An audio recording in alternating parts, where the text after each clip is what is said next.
Hey, welcome to the Ron Johnson Discipleship Podcast. We're thrilled that you tune in again today, and we're going to continue our journey to help make sense of this crazy, crazy world in which we find ourselves. Lots going on. Sometimes you just look out and watch the news or pick up a newspaper or whatever is going on in popular culture, and if you're like us, you just scratch your head and you go, what is going on? And is this for real? It's like we're living in some strange fairy tale, a dystopian novel, and you're like, how in the world could people be saying these things and expect us not to laugh out loud in their faces? It's so ridiculous. But what we've been trying to show you is that the current phenomenon is not, it did not just spring up overnight like a mushroom in society. This is actually the culmination of centuries of incremental bad ideas, godless ideas. And I like to go back and just point out, when we talk about ideas, every idea comes from somewhere. It's either rooted in God and in God's truth, or it's a lie. And we know if it's a lie, it's from the father of lies, it's from Satan, it's from the pit of hell. And so one way to look at ideas is Christ, Antichrist. And when I say Antichrist, I'm not talking about a person, I'm talking about a spirit.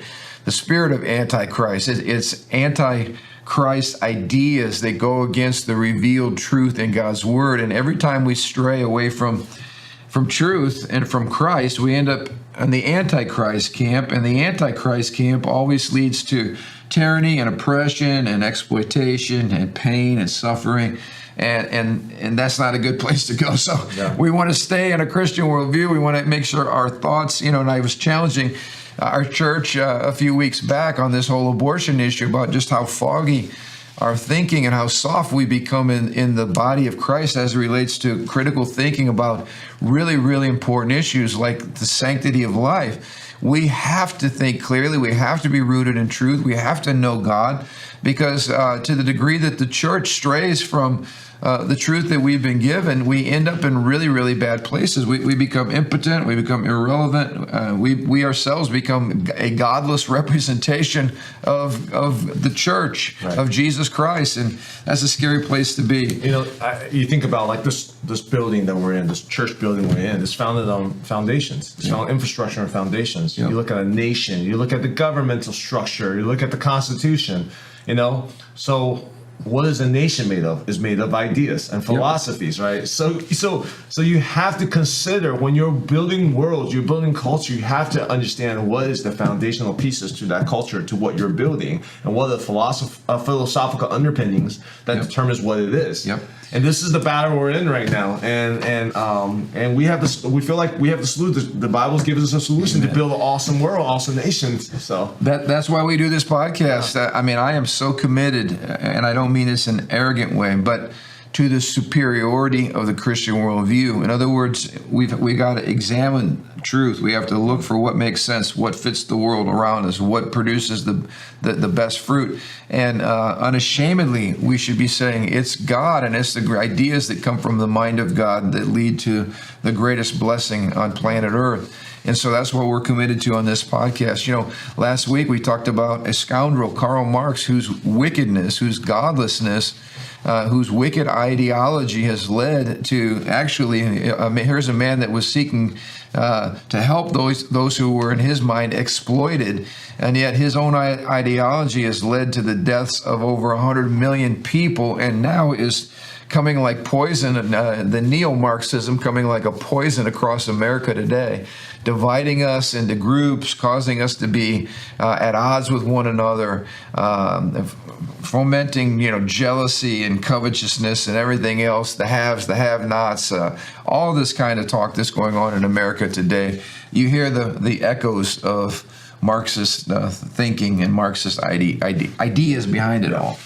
And so we're going to move today to another scoundrel, and I use the term intentionally because when you look at the fruit of this man's life, you realize what a godless, wicked man that he was. But again, just as Karl Marx is still in vogue at most of our state universities, his ideology, here's another godless antichrist person whose name is Friedrich Nietzsche, who, like Marx, is a product of the Enlightenment thinking, the whole idea that we can do away with revelation, that human reasoning in and of itself is more than enough to provide the answers that mankind is looking for. Yeah. And it's interesting, Marx was asking the question. He obviously didn't believe in God. He believed that mature societies would kind of throw off the belief in God. But what was bugging him was, why does this idea of God still persist? Like, he gave the example of Buddha. After Buddha died, we still have people years later worshiping Buddha, even though Buddha's dead. Why do these ideas of gods and worshiping gods? What is it about humans that holds on to these defeating ideas in his mind, ridiculous ideas? He hated God. He was the one that came up with the whole idea that God is dead and we have killed him. A couple quotes here from Nietzsche. He said, "Christianity has been the most calamitous kind of ignorance yet." I could just hear the modern atheists who are voicing the spirit of Nietzsche today. He was not shy about his atheism. He was not an agnostic. He was probably the most virulent, outspoken God hater, and that's what made him so radical and made him so revolutionary in his time. He said, "I regard Christianity as the most seductive lie that has yet existed." Again, what a powerful, bold statement in basically a Christian world in which he was speaking. And what I appreciate about Nietzsche, Pastor Ron, how could you appreciate Nietzsche? What he understood, like none other, was that ideas have consequences. And if there is no God, and God is dead, and we have killed him, then literally that takes the whole world and turns it upside down. In other words, we always talk about connecting the dots. Nietzsche wasn't afraid to connect the dots. Other philosophers had their theories about whether or not there was a God, but they did not take the next step and say, well, if there is no God, then, for instance, how does that shape law? How does that shape education? How does that shape, how does that shape religion and the family? What does a godless universe look like if we take that to the logical consequences? Right. And I applaud him for that, because at least he's intellectually honest. Right. There are some atheists today that run around, I don't believe in God, but they never take their beliefs and practice those beliefs. They always still lean on God as if he does exist. Yeah. I think about a kid. I don't know if this analogy makes sense. In my head makes sense. A kid's like, "Mom and Dad, I always follow your rules. I wish you guys weren't here." And the mom and dad's like, "Okay, then just you're your own then." But he's still eating out of the fridge. He's still using their electricity and power, and they're just like, it's like, oh, this is great. Until mom and dad's like, wait a second. One day it's like, wait, you don't want us being here? Then you need to go get your own house, get your own rent, get your own food. And all of a sudden, he's like, wait, it's not so good without mom and dad telling me what to do, right? And I feel like what's going on in America today is many atheists are like, we don't want God, but they don't count the real consequences. Right. They still live on the fruit of the biblical worldview and the prosperity has produced, right, and living in it. Whereas Nietzsche is actually like, wait a second, if I don't have mom and dad, that means I shouldn't be living in the house. I gotta get a job.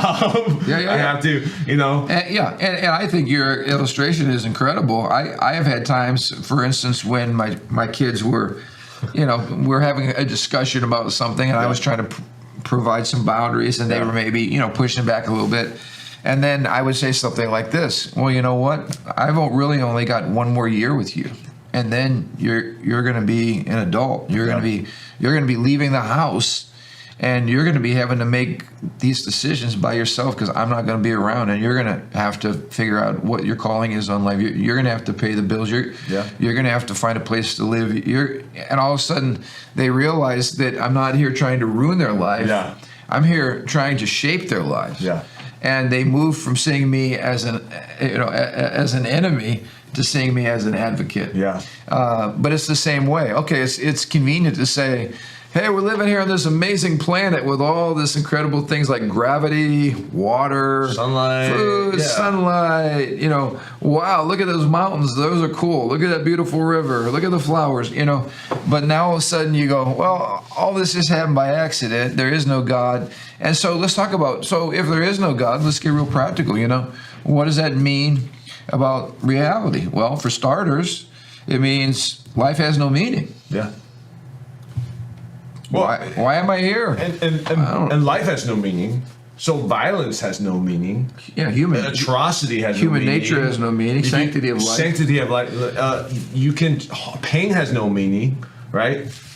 Family and relational things has no meaning. So what's keeping what philosophy is keeping from somebody from just murdering a whole school, right? Oh, absolutely. And why is it wrong? Why is that wrong? And how can you even prosecute it? Right. In other words, the whole legal system, like every single law that exists on the books, is somebody's morality put into code. So if back to Marx, if there is no God, then every piece of that morality, every law is the power group's oppressing of the weaker group. There is no inherent value or truth behind the law. Right. It's just a tool used as oppression. Right. So now we get to Nietzsche. And this is the radical thing about him. He says, if you were not created by God, then you and I have the ability to create ourselves. We determine who we are. We determine what we like. We determine what's right for us. We determine what's wrong for us. That basically, if there is no God, I'm God, and I get to create my own self. And boy, this is huge in our society. This kind of who are you to tell me? And people, you know, I've seen that some of these pro-abortion rallies with some of the vulgarity on the signs, but it's directed towards God and religion. Keep your religion and all kinds of profanity off of me. In other words, who are you to tell me how to live? I don't believe in your God. I don't recognize your God.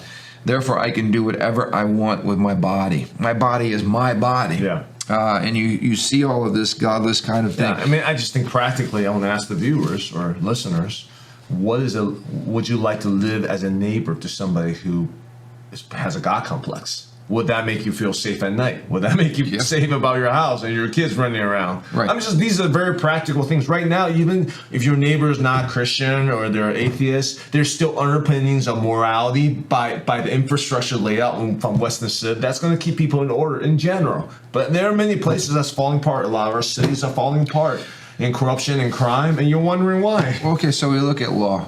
Yeah. Or the opposite, lawlessness.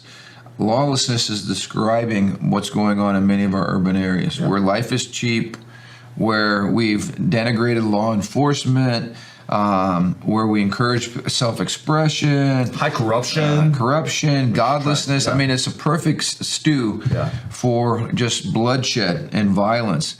But it's rooted in lawlessness. So even the notion of law comes from a lawgiver. If you kill the lawgiver, if there is no lawgiver, then we become our own lawmakers, and we can pick and choose whatever laws best suit us or whatever we want to do at the time. Yeah. So here again, if you kill God, Nietzsche said everything changes. There's no moral stability, for instance, in the universe, because morals are just made up. They're just really personal preferences. There's no accountability to anyone greater than you.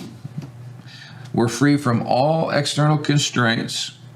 The death of God is the death of human nature itself. So in other words, if we're not made in the image of God, then there really isn't anything special about human nature, which led us to some of this radical environmental thought where the lady from PETA who said a rat is a boy, or a rat is a pig, is a dog, is a boy, or whatever. In other words, she was putting level ground. There's nothing different about human nature from a rat's nature. Right. If there is no God. Can I just share about that? The idea that there's no constraint, there's no law, and the disorder it produces. You know, I don't know about you, but sometimes, you know, my kids are yelling at each other. And, your kids yell. My kids yell at each other, and I'm losing them. I'm the noise, so I'm yelling. Stop yelling! And even as I'm telling them to stop yelling, I realize I am disobeying the same rule that I just told them to do. I mean, I've been guilty of hypocrites and that, right? Okay.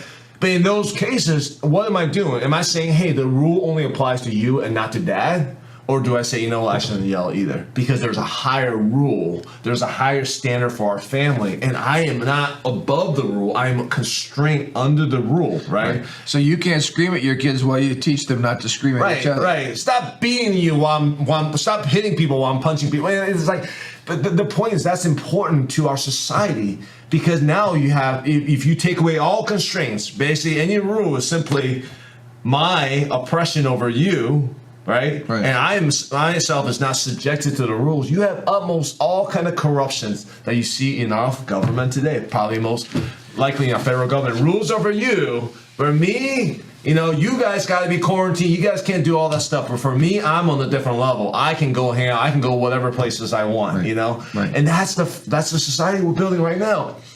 So this is realized. I don't know if today. people connect the dots, but okay, so. What are we trying in education, for instance? We used to want to form young people to be godly people, good citizens, which was synonymous with godliness. In other words, we wanted people to tell the truth. We wanted people to have courage. We wanted people to have humility. We wanted people to obey the law and respect authority. And I mean, the list goes on. Every one of those attributes came from the scriptures, which was God's heart. And so when you're raising your children, you're not raising them to be good Marxists. You're raising them to be men and women of God. The standard of humanity, whether it's being a male or female, is Christ-likeness. It's being like the Lord.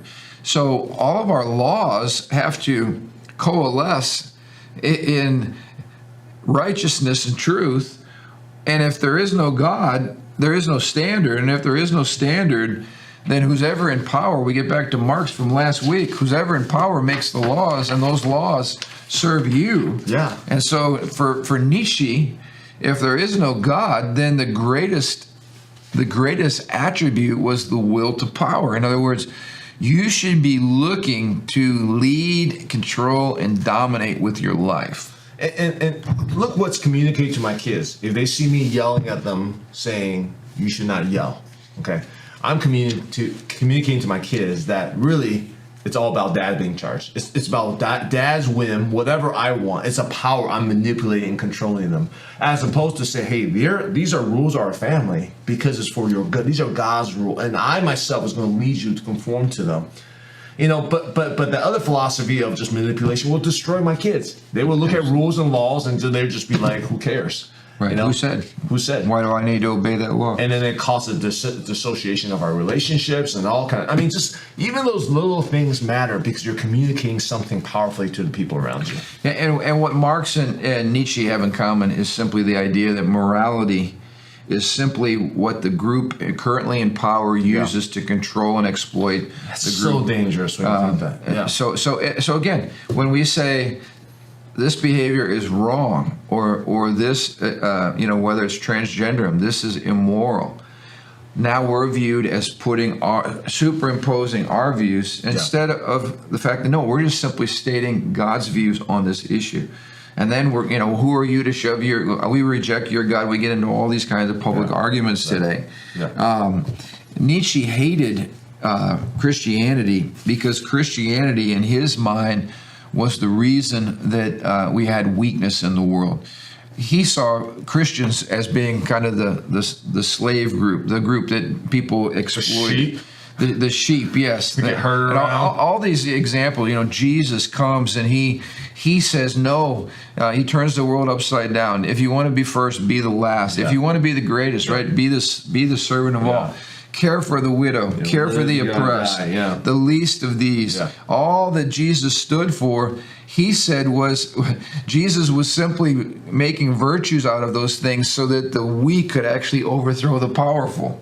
In other words, if we embraced humility and compassion as a culture, we would actually be weak and we would empower all of these weak people who needed our compassion and our mercy in the first place. So he despised Jesus. He despised the compassion and the love and the mercy of Jesus. He saw it as weakness, and he saw it really as something that contributed to weak cultures. And so he called it the herd mentality. That's what everybody's doing, and you need to rise up. And as you talked about, let's highlight this concept of Nietzsche, the Superman. What is the Superman, and why did Nietzsche love that idea and try to emulate that idea? Yeah, it's a man who's liberated from all constraints, liberated from the societal constraints and things for himself or herself. It's the rebel, and you're defiant of social convention, and you basically create your own meaning, your own purpose. I mean, it's really the beginning of postmodernism. You're saying, I'm my own God. Yeah, it's that rebel, go against the grain. Yeah. Do what's right for you. Yeah. Don't let anybody tell you how you're supposed to live. And we see this in so much of Hollywood movies, that kind of philosophy. But it's all about strength. You self-creation. You be you. You got a blank canvas. You paint. But in the Hollywood rendition, they're always throwing ounces of compassion and caring for the poor and weak, which is not exactly consistent with the worldview here, because they're still borrowing on Christian principle of compassion and caring, because the world still needs that. So it's just the inconsistency. That it's a buffet, man. You take a little bit of this, you take a little bit of that, right, and then you create this meal. Well, and as we know, one of Hitler's favorite authors was Nietzsche. Now Nietzsche did not support Nazism. Personally, that was not something he was espousing. But again, one idea leads to another idea, which leads to another idea, and certainly Hitler. It is said that he would go into the museum, buy a bust of Nietzsche, and have his picture taken because he so admired Nietzsche's thought, as well as Darwin's thought, because, of course, Darwin gave us a concept of the world that was godless, a self-created survival of the fittest. So if you are not fit, you have no right to survive. Exactly. And if power is the game, then we're going to be the superior race. We're going to dominate the world. And if we have to exterminate the Jews or anybody else, then it's just part of the process. It's the power. It's justify the philosophical justification to pursue power as your number one priority. So we're our own masters. There is no God. Morality becomes merely an expression of personal taste. All human relations, according to Nietzsche, are driven by a desire for power. So while Marx had the oppressed categories, Nietzsche also agreed that really it's about being in control. So even in the, like you said, burn it all down, burn the whole system down. Well, what that means is destroy the current status quo, but then they don't have a plan because now they're the exploitive class, they're the oppressive class, and then this group down here is going to eventually burn it all down again, and then they're going to take control. It's a never-ending cycle of violence and destruction. So again, with this Superman that Nietzsche conceived of, this is a free spirit. We celebrate people today that we call them free spirits. They color outside the lines. They do things their own way. They dress their own way. Whatever. It's all about self-expression. This is very much Nietzsche in its roots. Defiance of all social conventions and expectations. You want to break with the herd mentality and be a self-creator. And this is important. This whole idea of ethics becomes aesthetics. In other words, we don't have guidelines, moral guidelines. We just simply have, like you said, a buffet. Well, what do you like? You don't like green beans? Have some pudding. You don't like chicken? Have some steak. Morality becomes a matter, and ethics becomes a matter. You go to the mall, you go shop for your ethics. Yeah, you go around. Whatever works for you. This ethics looks really good for me. I'm going to try this on for a few months and see. It didn't really work out. How about this ethics? There's no real transcendent constraint on this. Or guidelines, of course, Nietzsche, like Marx, hated marriage because marriage is viewed as a constraint. You can't just act on your sexual desires. You can't just sleep with whomever you want. Marriage says be faithful to one spouse and be committed in marriage, raise that family, and be a family man, right? Yeah, be committed to your kids. Right. Whereas Nietzsche says, no, that is a restraint on your self-expression. and therefore it needs to be done away with. So a lot of when you see attacks on the nuclear family, attacks on traditional marriage, marriage as oppressive, all of this is coming out of Marxian and Nietzsche kind of thinking. You need to understand the roots of it. I love this because this explains our society today. Spontaneity and self-expression are all that matters. We can be whoever we want to be, and we answer to no one. If that doesn't capture the... That sounds great in the educational system. Yeah, exactly. You have a classroom of 40 kids who be whatever they want to be, and they answer nobody. Now educate them. Again, a different job. On this level, it appeals to the rebellion and the wickedness in the heart of human beings to reject God. It goes all the way back to the Garden of Eden, right? Yeah. Did God really say? That suspicion that God does not have our best interest in mind. And again, back to Nietzsche, when you look at the outcome of their lives, Nietzsche is a tragic figure. Again, so popular in modern culture in our university settings, and yet such a miserable example of a human being. He wrote a book called The Antichrist, in which he himself was Jesus. He himself was the Christ. And shortly after he authored that book, amazingly, he went insane.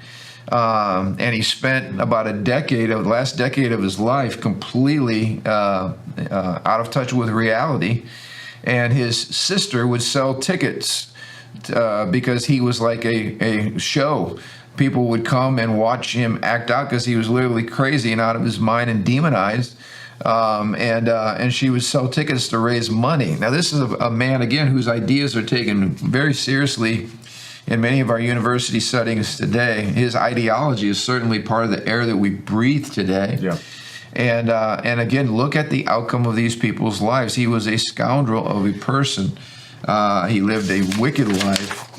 Most of these folks, too, that conveniently reject God have a problem keeping their pants up, and they have sexual lives that are just with whomever, whenever, however. And so it's a convenient intellectual hurdle that they cross. When they throw God out, then they don't have to worry about restraint of any kind. But as the Bible teaches, when you live that kind of life, the end result is not good at all. So you see no strong marriages, no godly families. In fact, just the opposite. You see women mistreated. You see children neglected, many of them starving to death under this type of leadership. You see poverty in their own lives. None of these people were financially successful or stable. You see when they died, nobody bothers to show up because they were such selfish, wicked people. Nobody wanted to be around them. Even if you agreed with their ideology, you didn't want to be around them. This is all the fruit of godless worldview. And I would just like to say again, the whole Nietzschean spirit that's so alive and well in America produces death and disease and destruction and alienation, because that's what you get when you reject God. And I like to encourage people. I would do this when we were teaching Christian worldview. If you're going to question the existence of God or reject Him altogether, then be like Nietzsche. At least be intellectually honest. And quit, for instance, if you reject God, you reject morality. So don't run around telling us Christians what we should or shouldn't be doing. Don't get involved in government, because you certainly shouldn't be oppressing other people by putting your ideas into law and oppressing them. Don't get involved in any public debates, because your opinion is meaningless, and it doesn't have any basis for meaning, because you live in a meaningless world. Don't run for public policy where you're going to create laws, because laws are meaningless in a world where there's no lawgiver. I mean, don't get up in the morning and say, I'm going to be all that I can be, and I'm going to pursue X, Y, or Z, because you live in a meaningless world. So just stay in bed and go to sleep, or better yet, commit suicide, because life is meaningless. I mean, at least face the consequences of your bankrupt worldview while you're still attacking Christianity or other worldviews. Be consistent, because atheism leaves you in a really, really bad place. and you're going to die someday. But it doesn't matter, because you're just going to turn to dust and go to nothingness, because there's a nothing, empty universe out there. And if you're happy with that, great. But Christianity provides so much more hope, is so much more intellectually rewarding, and it produces a much better existence for all of us.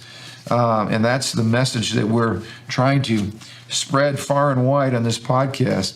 So any final comments on Mr. Nietzsche? Well, I think as we dive into this, I'm like, wow, this stuff sounds so familiar. If everything we watch on TV, every ideology is espoused by political figures, commercials, music. I mean, that's the air we breathe today. But rarely are those names actually used. That's So, that's the point. yeah. And I think this is why it's helpful. Maybe talk about some historical figures that were the tributaries of all this bad poison that's going on into our society. You might not know who Nietzsche was, or who Descartes was, or Marx, or whatever. But when you see that their ideas are everywhere. Yeah. And you brought up something important too, not just Hollywood, but the whole musical industry, and how much of our music and the songs that are sung are just pure. Well, there's a philosophy that comes out of Nietzsche. It's called nihilism. It's basically a philosophy of meaninglessness, and many of the atheists were humanistic atheists. In other words, they embraced still ideas like freedom and love, and But if you're a true atheist, all those ideas are meaningless too. There is no freedom. There's no such thing as love. And there's no such thing as liberty. And there's no such thing as justice, because all of those constructs come from our Christian worldview. Yeah. And so Nietzsche at least said, no, life is meaningless. Deal with it. And that meaninglessness is called nihilism. Is simply the philosophy that ends up when you throw God out. You live in a purposeless, meaningless, empty, dark world.